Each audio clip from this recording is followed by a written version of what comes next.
Hello and welcome to the European Resilience Initiative Center video podcast. Today our guest is Mauro Gilli. He is a senior researcher at the Swiss Federal Institute of Technology in Zurich with his particular focus of study in warfare and avionics. Welcome, Mauro. Thank you for your invitation. Very happy to be here. Thank you that you have found time. And we know that the war between Russia and Ukraine is not a war which is being mostly led in the skies, like other wars of the past. But still, we have a lot of avionics being used in this conflict, in this war. So, what are the key issues we need to address when we are talking about technological development during Russo-Ukrainian war? Yeah, absolutely. As you said, we have not seen so far the typical type of use of air power as in other wars in the past, but we still have seen a lot of use of aerial platforms. So I would divide the two different realms. On the one hand, the so-called high-end type of weapon systems, like in terms of air power. And then I would focus on this kind of lower tier or lower end type of technologies that have been used. With regard to the first, so that is jet fighters in particular, or also bombers, whether powered by jet engines or not, what the key aspect is really the lethality of modern air defense systems. This has been the defining aspect of the war from both sides. That is the main reasons why Russia has not been able to use its massive air force has really been because of Ukrainian air defense systems. Now, here is not just the technology, of course, it's not just the technologies that Ukraine has at its disposal, it's also the fact that Ukraine has, on the one hand, used its capabilities, its technology in a really smart way, trying to avoid having, before the start of the war or at the beginning of the war, trying to avoid having its key air defense systems. So we talk about early warning radars, engagement radars, and of course surface-to-air missile batteries. So Ukraine tried to avoid having those destroyed to start with. So there was a lot of planning and the skills on the side of Ukraine to avoid that. At the same time, we also know the US provide a lot of intelligence, that is through airborne radars, that is aircraft that fly altitude, and therefore they can detect incoming aircraft at much longer range. So the US or NATO countries were providing Ukraine with extremely important information about potential intruders very early so that they could be engaged. So that has been a defining aspect from the start of the war. And that's why early on we heard the commentators wondering why Russia had so far failed to use its air power. And that's to a large degree the answer. And so the same dynamic, of course, has affected also Ukrainian air power. In particular, we know with the use of the TB2 drones, the Turkish drones that Ukraine used early in the war, once the war shifted towards the Donbass and Crimea only, and Russia could kind of reinforce its defenses, essentially Ukraine could no longer use these fleets of drones that had turned so successfully in the early phase of the war, mostly because Russian air defense systems were positioned and so they could detect the long range, identify, track, and engage incoming Ukraine drones and therefore shoot them down. So that has been a key part of the war. But at the same time, and this we have daily recording daily videos showing it, we have seen the explosion or the massive adoption of lower tier drones for a multiple type of roles. First of all, early detection of movements, troop movements, as well as engaging enemy troops on the ground in trenches. And then later on, this has been, especially from, I would say, last year, we have started to see more and more the use of these drones that really pursue and chase enemy platforms and engage them, often destroying them. So this has been really the type of novelty we have seen so far, and that's played a key role in making advances on both sides extremely difficult. As we have seen already, and you have pictured it perfectly, we see like two different developments. The development with the high-tech weapons, mostly Soviet-produced ones, and now like the modern low-till commercial drones which are being used on the field. I think the second part deserves a separate discussion, and we will come for sure for that. But before that, if we come back to the Soviet-produced types of warfare, of avionics, the Russians believed in the first days that they have completely took out the Ukrainian air defense and the Ukrainian Air Force. Still, we see that the Ukrainian Air Force is active, and we see that the Ukrainian air defense held until the West has provided Ukraine with the Patriot anti-air system and Hawk and Taurus T and the others. What was Russia doing wrong with such air superiority in the first hours that could help Ukraine to strike back and to survive? I would say the main mistake by Russia was really not doing what is called generally suppression or destruction of enemy air defenses. That is, Russia didn't really put a lot of emphasis in this phase of the campaign, and the effort it put was not that successful. So generally, the destruction or suppression of enemy air defenses is a critical part when we see especially the US experience, because it kind of clears the way for aircraft and helicopters to really carry out their missions. The problem is that if you do not do it sufficiently or you don't do it correctly and enemy air defenses are still active, then they can engage your aircraft. And of course, this doesn't mean they can shoot it down, but when an aircraft has a so-called radar warning receiver, so when the radar warning receiver warns the pilot that it is being tracked by a radar, the pilot knows that it's in a danger zone. And so he might have to abort the mission or drop the weapon, drop the missiles way earlier than planned, and so forth. And this, by the way, is actually what the U.S. experienced in Kosovo, in the war in Kosovo, for example, where the Serbian air defenses really create a lot of problems. So the main kind of mistake by Russia was not putting enough emphasis on these, and the emphasis wasn't as productive as Russia thought. I mean, the suppression of enemy air defenses phase lasted just a couple of hours, and that's definitively not successful. So by retaining its air defenses, Ukraine really, we cannot say it won the air war by then, but it definitively changed at least the timing of how things could have happened later on. And then we know that Ukraine also used in a very efficient way its fleet of jet fighters, which in numbers they are way fewer than the fleet Russia has, and also in terms of technology they were less advanced. And for example, Ukrainian jet fighters, the onboard radar does not allow the pilot to track multiple targets simultaneously. You can track only one target, and of course that is a major liability when your enemy actually can track multiple targets, because this is extremely fast-paced type of engagement. So Ukraine, on the one hand, could benefit from the problems of Russians' operation, but at the same time, also, as I mentioned earlier, it really had a lot of skills and operational planning that definitively played a critical role in what followed. When we remember the first weeks of the war in the air over Ukraine, and even the later months, we could see that Ukrainians used an atypical rich mixture of different systems. In the first weeks, it were the Soviet-produced air defense systems, but also a lot of manpads of all possible countries of origin. It were Stingers, it were Polish Peruns, it were Igla and Strela from the Soviet production, and others.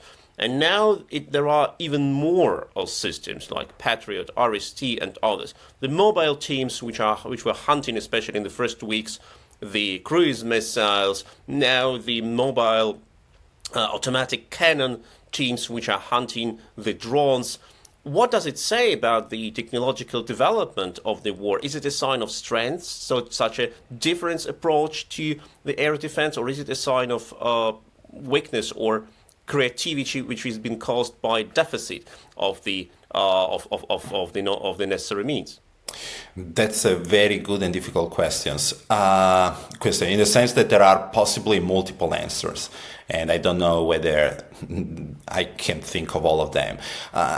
To start, I would say definitively it speaks, unfortunately, bad on us Western European and kind of Western allies of Ukraine, who probably did not provide enough of these early systems. That's why Ukraine early on was relying mostly on its the long-range systems, as you said, were Soviet-produced, and then some of the shorter range, like the Stingers, were American-produced. But actually all of long-range air defense systems were legacies of the Soviet Union.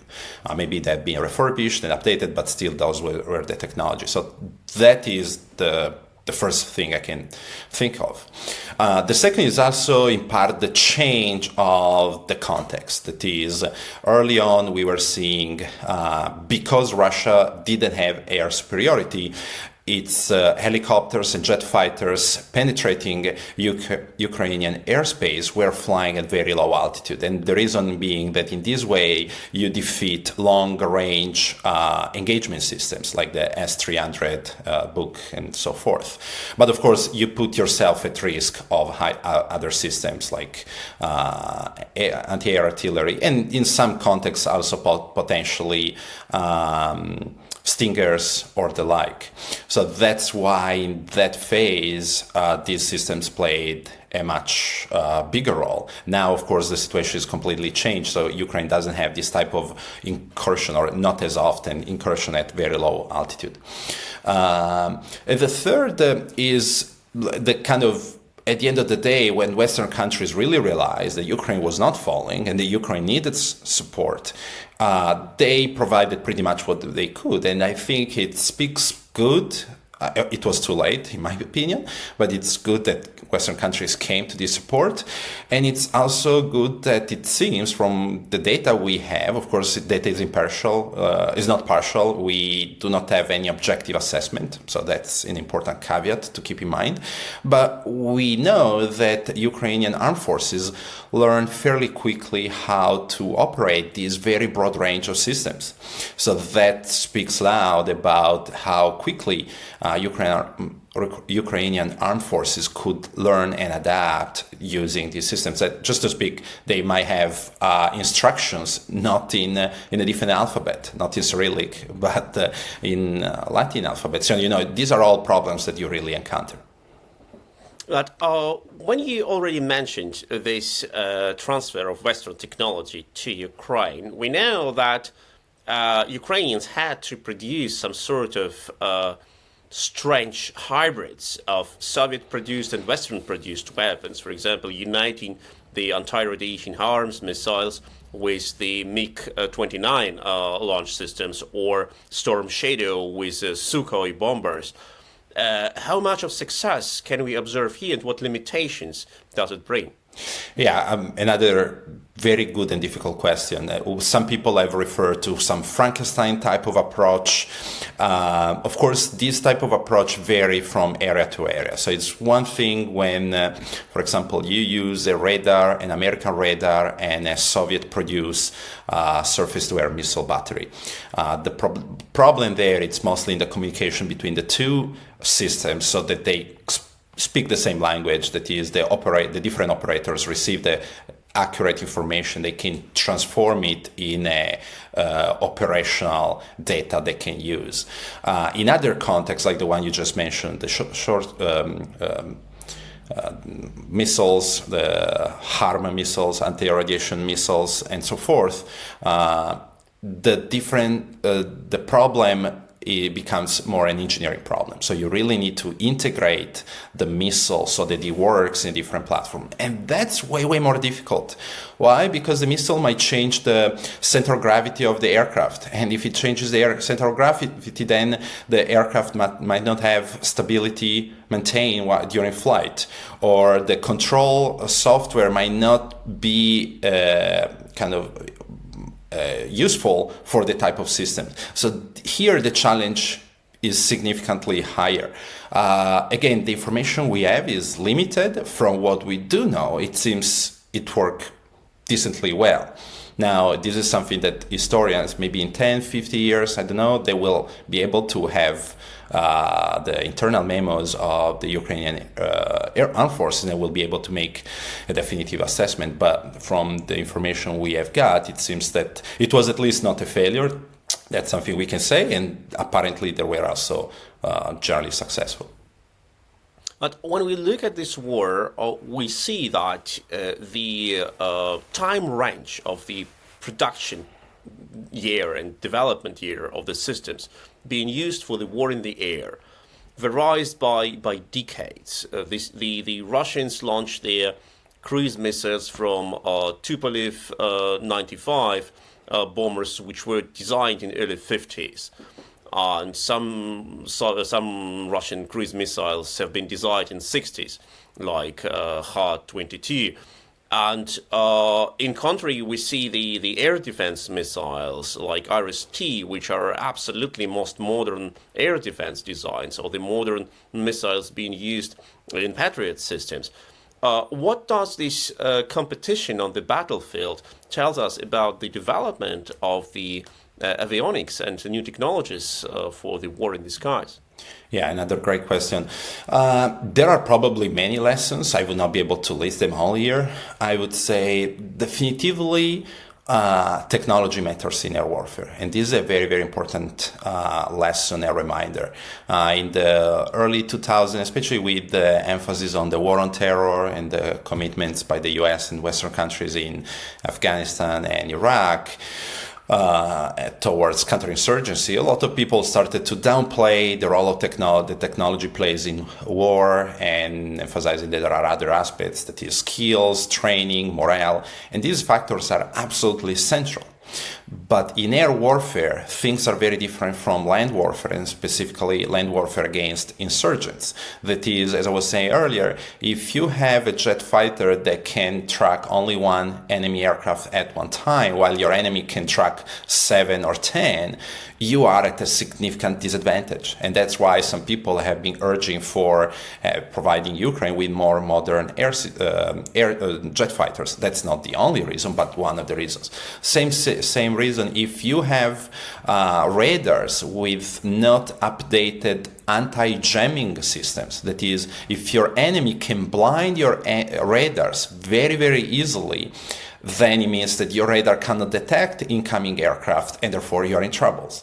Conversely, if you have super advanced systems, that's much more difficult and your enemy might have to stay in the back. And so one key lesson is really about how you can use obsolete technology for, if you want to just inflict pain on your enemy, as Russia's been doing, using missiles for different type of purpose, you can, but that is an extremely inefficient approach, and as we have seen so far, it is not going to lead to significant results. Conversely, having advanced technology really allows you to do much more and to kind of keep your enemy at bay. So that's definitively, I would say, one important lesson.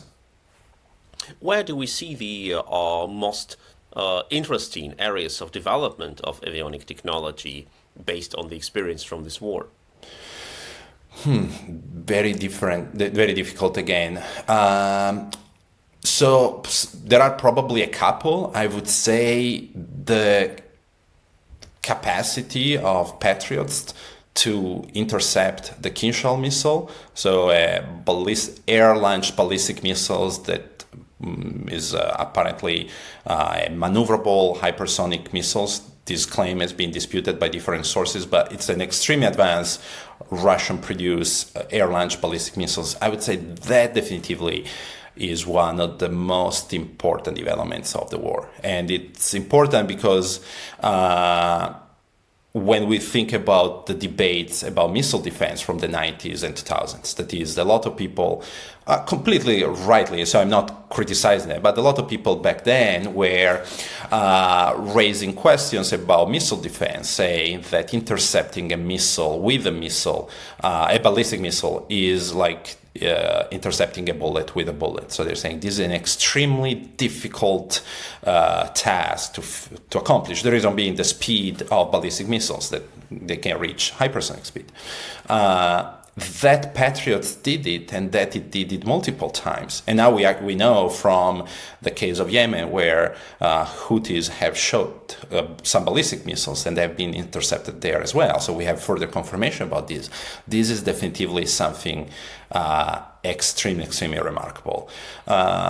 It's extremely important, less remarkable because we knew it could be done, is still the interception of low-flying cruise missiles and drones. Now, what that type of case suggests, though, is that for intercepting low-flying missiles and drones, unfortunately, not only quality but also quantity matters. That is, if your enemy can shoot hundreds, well, it's going to deplete your reserves of surface-to-air missiles, and so at one point you might run short of it. So it's important to keep in mind technology, like technological superiority or technological advances are important, but this doesn't deny that also quantity matters.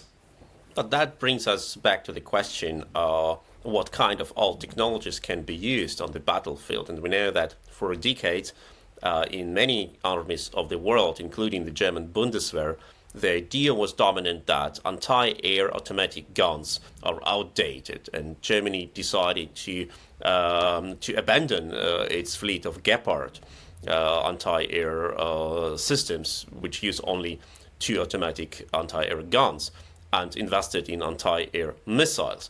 But now we see that what we are observing in Ukraine, that a lot of Shahed drones have been shot down by mobile teams, where they have even Soviet World War II era, this 2 anti-air gun, and they shoot the Shahed down. So is it some sort of revival of both anti-air artillery and low-flight aircrafts? Great question. I wonder whether they, both low-flying aircraft and anti-air artillery, were ever lost really the importance they have. That is, what we know from operational analysis of the past is that anti-air artillery, even despite the development of surface-to-air missiles, still remain prominent in air warfare, because enemy aircraft would fly at low altitude because they know the chance of being shot down by a surface-to-air missiles is fairly high, and therefore they fly at low altitude where they can be engaged by anti-air artillery. So anti-air artillery is a way to make sure that you provide full spectrum protection of your airspace. So if you invest only in missiles, then you give your enemy this narrow margin to still penetrate your airspace with reasonable impunity. So that was, I'm sorry to say, was not a very forward-looking decision by the German Air Force. And just to explain to those listening, the reason behind what I just said is that surface-to-air missiles have an engagement ceiling that starts from 1 or 2 kilometers, depending, sometimes 800 meters, depending on the missiles. But if you fly at 50 meters altitude or 100 meters altitude, a missile is not going to be able to engage, or it's going to be very, very difficult. It can be you can do it with helicopters, just because the type of the flight profile, but for a fast-moving jet fighter, that's really, really difficult.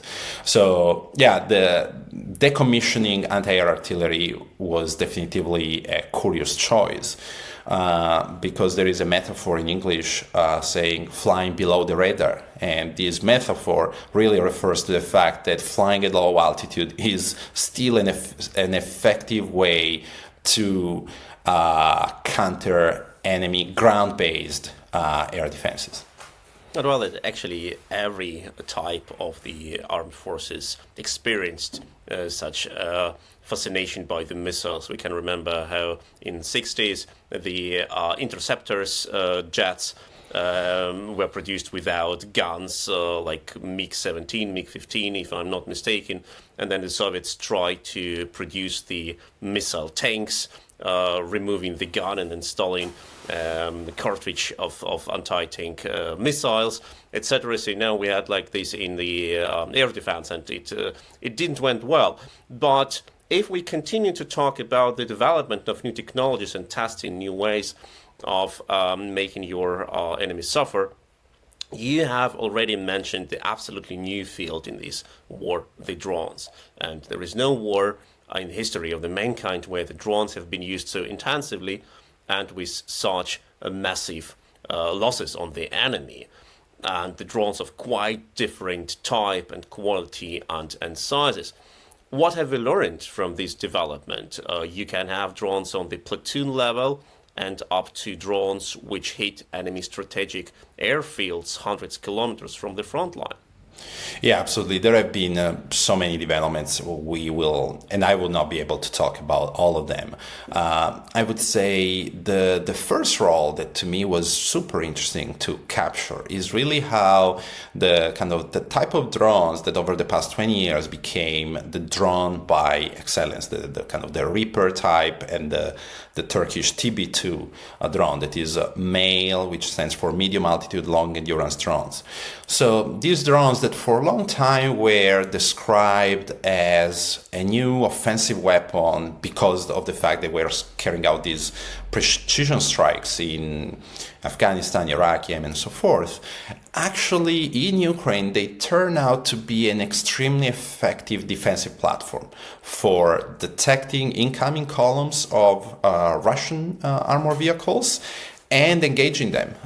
They were not the one responsible for destroying them all, of course, but they were responsible for slowing them down or for providing the geo-coordinates to artillery, to Ukrainian artillery that would then intercept them. And that's a very powerful lesson because it does mean that for both countries that want to carry out an offensive operation, want to carry out a defensive operation.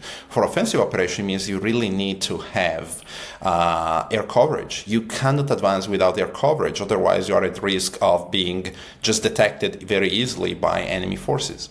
And same for defensive forces means that these type of drones, they cannot penetrate enemy protected airspaces because they are vulnerable to air defense systems.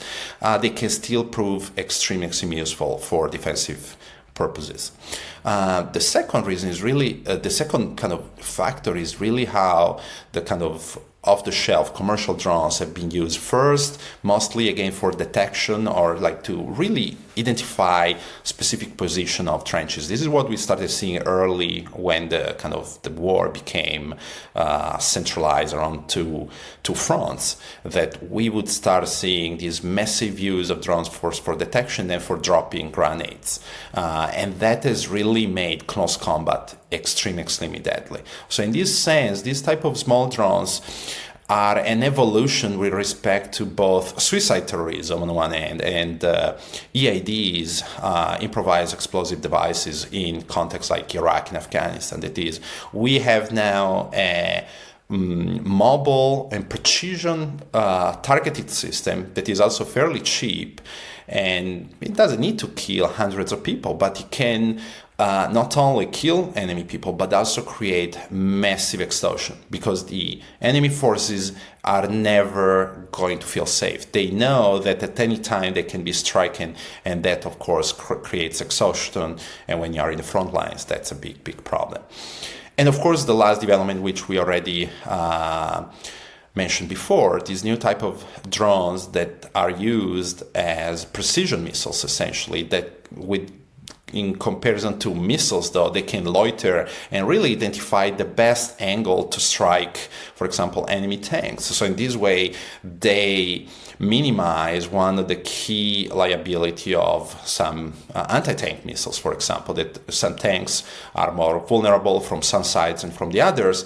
This possibility of loitering around the target and then striking it in the best, at its weakest point and at the best angle really enhances the effectiveness of kind of degrade enemy capabilities. So this is another extremely important development. And last aspect is how what we have started to see is also the use of electronic warfare in this lower kind of tier drone war. And just to explain, electronic warfare refers to the use of the electromagnetic spectrum, so mostly radio wave and similar waves for transmission of data and communications and remote control. So by using radio waves, you can interfere with your enemy communication system. So you can blind the radars, or you can interfere with the communication, so a drone pilot loses control of its drones, or you can also detect where the drone pilot is so that you can strike a potential communication center or a place where there are weapon systems and other military personnel. So what we have seen is what we saw from the 1950s and onwards in the high-end kind of air warfare, we have started to see also in this smaller scale type of air warfare. But that is exactly what we have experienced on other battlefields, the development of an offensive weapon, then the development of the defense, how to distort it, etc. What do you think will be the major development way for the drones? You have described the first steps with very expensive, very sophisticated drones like Reaper or Bayraktar or the others, and now most drones the Ukrainians use, they are extremely cheap. They start from like 300 euro if it is an FPV kamikaze drones, up to maybe 5,000, 8,000 euro if we talk about commercial night vision drones like Mavic 3T or Autel Evermax 4T. But this is like the top price. They don't use like 10,000 or 20,000 euro drones for the battlefield, for the close combat. Of course, they use like more expensive drones for the longer strikes, but on the platoon level, it's cheap drones. Will it be smaller, cheaper, more in numbers, or will it be more expensive, more robust, more defended against, more protected against electronic warfare? Great question. I don't know. That's something we will see. And the two options you identify are the two options that are possible. I mean, maybe there are also others, but the first that come to my mind, that is, on the one hand, the fact that drones, like these cheap drones, use relatively simple communication systems, and therefore this system can be jammed through electronic warfare. One way countries might deal with this problem is exactly just by increasing the number. So jamming electronic warfare is localized, so it's not something that you just switch a button and the enemy cannot see or cannot communicate. You need to interfere with the specific line of communication, with a specific radio signal. So if the enemy sends hundreds of these drones, then you need to intercept, if not all of hundreds, you need to interfere with a lot of radio signals. So that could be a way just to saturate or to overwhelm the enemy electronic warfare or defense systems in general. The other way is, again, as you mentioned, is just making these drones more redundant, more more resistant to enemy jamming and enemy defenses. So by making them having communication systems that cannot be jammed, or they're much more difficult to be jammed. This means, for example, that they shift very rapidly the frequency, but of course this increases the cost very, very rapidly. Just to put in perspective, the Grey Eagle, it is the subsequent version of the Reaper, because it has some electronic warfare, the price is increased like massively. I think one of the last versions is 40 million in comparison to like 10, 15 that was the early versions. So, I mean, that this, we should not apply these lessons, of course, to smaller drones, but this speaks to how once you engage in this type of technological competitions, price tend to go up very fast. And whether it's going to be worth it to invest all this money to make your smaller drones resistant to enemy jamming, it's really hard to be seen. I think we will see probably a mix of the two, and some countries, because of they have more access to quantity, they will rely on one option, and those that have more access to high tech might rely on the latter. This will most probably lead to the change of the military doctrines of most armies, as now there is no room for platoon or company or squad, even squad level drones in the Western armies. Like you have winged drones for the battalion level or higher, but you don't have like a sergeant commanding his platoon or squad using a team of drone operators, which the Ukrainians de facto have. But when we are talking about long-range strikes of the Ukrainians against the Russian infrastructure and strategic targets like the airfields or refineries or administrative buildings, how is it possible that the Ukrainian drones fly for 100 kilometers through the Russian territory and attack targets like Petersburg oil refinery protected by the Russian air defense S-400 and still have success? That's a great question. I would like to know the answer as well, because that's super fascinating. We can make some conjectures, and some mix of these conjectures can give us some clue. So the first is, when we talk about these drones, these are really, like some people call them one-way drones. So these are really missiles. So whether we want to call them cruise missiles or whatever, the key point is that they have a shape that has a low radar profile. It's called low radar cross-section. That is, enemy radars are not going to be able to detect this missile until when it's very, very late. And of course, this is important because this reduces the reaction time for enemy air defenses to engage the incoming missile. So that's one. So already the shape of these missiles, and maybe also the material, they might use also some material intended to further reduce the detectability to enemy radars, might play an important role. The second is that they probably fly at very low altitude, as we were saying earlier. And so to defeat low-flying enemy aircraft or missiles, what you need is AWACS, or early warning airborne aircraft radars. That is, aircraft that have a very powerful radar that, because they fly high altitude, essentially the angle that this high altitude gives them permits them to detect incoming low-flying missiles way earlier than ground-based radars would. Now, what we do know is that the Russian early warning aircraft are fairly obsolete. These come from the 80s. They might have been refurbished more recently. It's also a very small fleet, something like 8 or 9. So they have a range, they can cover only a limited range of territory.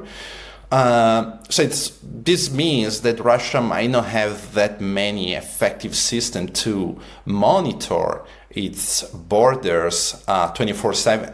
So they may do it, but there might be windows during time, whether because the aircrafts go through maintenance or because one crew of an aircraft is landing and the other has still not gone up in the sky. A bunch of reasons. They might create short windows during which Russian air defenses are not perfectly working. And then we don't know whether it's saboteurs or whether these missiles use decoys to distract enemy air defenses. This is something, as of now, I think I've not read anything that might help the missile in the very last part of the flight, essentially not being shot down. So this doesn't consider all the options, but I think a mix of these factors might explain, as you said, these great successes that I think most people, me included, would not have predicted when the war started. That means you have already mentioned that these drones, they are technically cruise missiles. They are one-way drones. They have their target which they need to hit, and they fly towards this target. Maybe they're not that sophisticated by like changing the route or performing escaping, like evading maneuvers, but they're designed to hit one specific target, and they cost obviously much lower than a cruise missile, if it's a Tomahawk, Scalp, or Caliber produced in Russia. Does it mean that the luxury of having long-range weapons which can hit enemy facilities is now available to any country in the world, not only to the most sophisticated and rich ones? Great question. I would say is potentially very possible. This is something we have seen already with Iran, with Iranian cruise missile drones.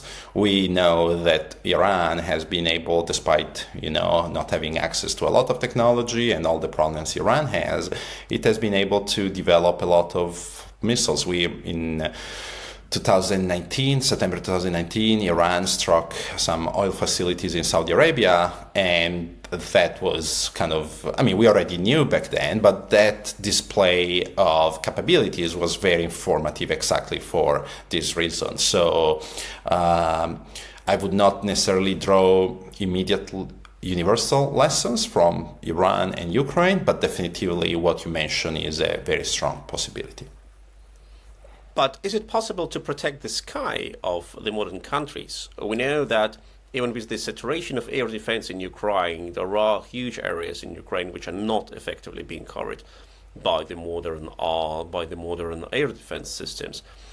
If the attacker has that much of advantage using cheap, mass-produced drones like Shahid drones or other analogs, and the attacked country cannot cover the sky, doesn't it change the battlefield to the advantage of the attacker constantly? I would say I don't think there is necessarily an advantage for the attacker, meaning if you do have AWACS that are very advanced, they can patrol your sky. So in terms of just technology in abstract terms, the technology to detect very, very early an incoming missile attack, notify different type of engagement systems, whether it's jet fighters, interceptors, whether it's Gepards operators, whether it's kind of localized air defense systems for specific high-value target infrastructure. So if you have all the technology, you still can do it. And actually, Ukraine is a good example in almost every night being able to shut down a fairly high percentage of incoming missiles and drones. The problem is that it becomes extremely not just expensive financially, but also in terms of stock. That is, at one point, your personnel needs to, like your trained personnel needs to take a break. You cannot work like years without stop. Like your munitions and your stock of missiles run short. So the problem is, I would say, is not necessarily whether it can be done. Of course, there's no way you can intercept 100% incoming missiles. That's something, we need to accept is a probability game, so some missile will always go through. The key aspect is, can you systematically intercept the vast majority of missiles, especially those targeting high-value targets? Yes, you can, but for how long? And that's, I would say, this is the challenge facing Ukraine right now. Like, for how long can it continue with this massive effort?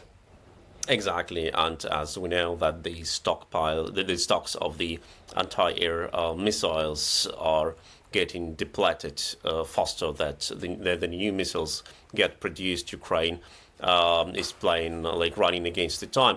But the last topic which I wanted to address intensively in this interview is how can Western technology, avionic technology, help Ukraine now? Are the modern jets like F-16 or Gripen or others like Tornado, and are the Western cruise missiles like the German Taurus, which have not been delivered to Ukraine yet, can they provide Ukraine with a significant game-changing advantage? Another great question. I'm not going to say whether it's a game-changing advantage because it's always difficult to say, and I would say in general, it's very difficult for one single technology or a bunch of technologies to be a game changer. But definitively cruise missiles or long-range missiles can definitively help a lot. Of course, Russia can minimize the effect. This is what it has already done in response to the provision long-range artillery missiles in the summer 2022 by pretty much dispersing both its command centers, its depots of munitions, and so forth.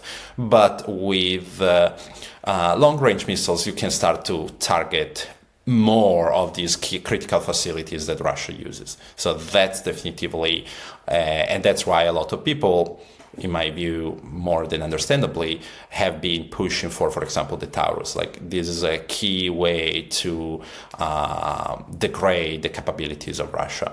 For when it comes to jet fighters, I think their use would definitively help, especially to keep at bay incoming Russian aircraft, in light of the fact, as you said, that Ukraine is using a lot of its surface-to-air missile ammunition. So that's the game that Russia is playing. That is, at one point, Ukraine will not be able to engage all the incoming missiles. So having modern jet fighters can definitively help with incoming Russian aircraft, and also some missiles. Like, jet fighters can also engage slow-flying drones as well as low-flying cruise missiles. So that's definitively a big help to defensive operations.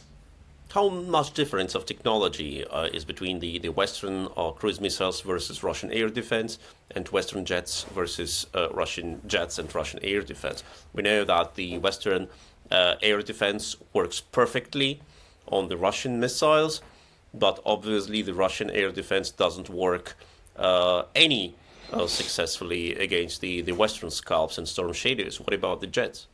So I would say the key, from public information we know, the key advantage is really the avionics, that is the electronics on board of jet fighters that will be provided. So we do know that Russia is, like, in terms of just rough technology, is not as advanced as Western countries.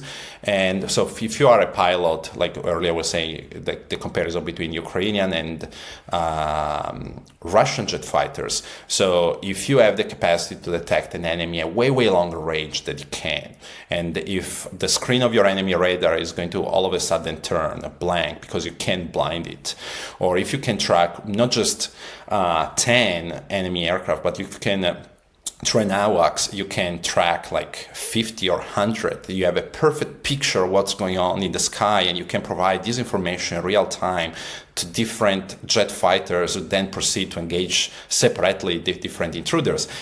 That's a great advantage from an operational standpoint. And that's, I would say, definitively one of the key advantage of when we compare F-16 or Gripen vis-a-vis definitively the older version of Russian aircraft. The Su-35 is probably more advanced. We do not know perfectly how its avionics work, so that's a bit less, but we know that Russia has not been using the Su-35 so much in this conflict. And the same applies to air defense systems. So Russia has made a lot of investments in the area until the end of the Cold War. And then, of course, it kept investing because this was a niche technology where it had a key advantage. But modern electronics had advanced at such a fast pace. And the Russian industrial sector, just we know, isn't even closed. So that's a key area for Western advantage. Then we can only hope that the Western powers will provide Ukraine soon with the so much needed technology and weapons like F-16, Gripen Tornado, Taurus cruise missiles, and other types of weapons needed for Ukraine to liberate its territory. Thank you so much. It was Mauro Gilli. He's a senior researcher at the Swiss Federal Institute of Technology in Zurich, Switzerland, and his particular focus of study is in warfare and avionics Thank you, Mauro, for this great interview. Thank you for having me, Sergey. And don't forget to like, to share, to subscribe to this channel. And if you have your ideas or comments, leave them under this video. And see you soon during the next interview.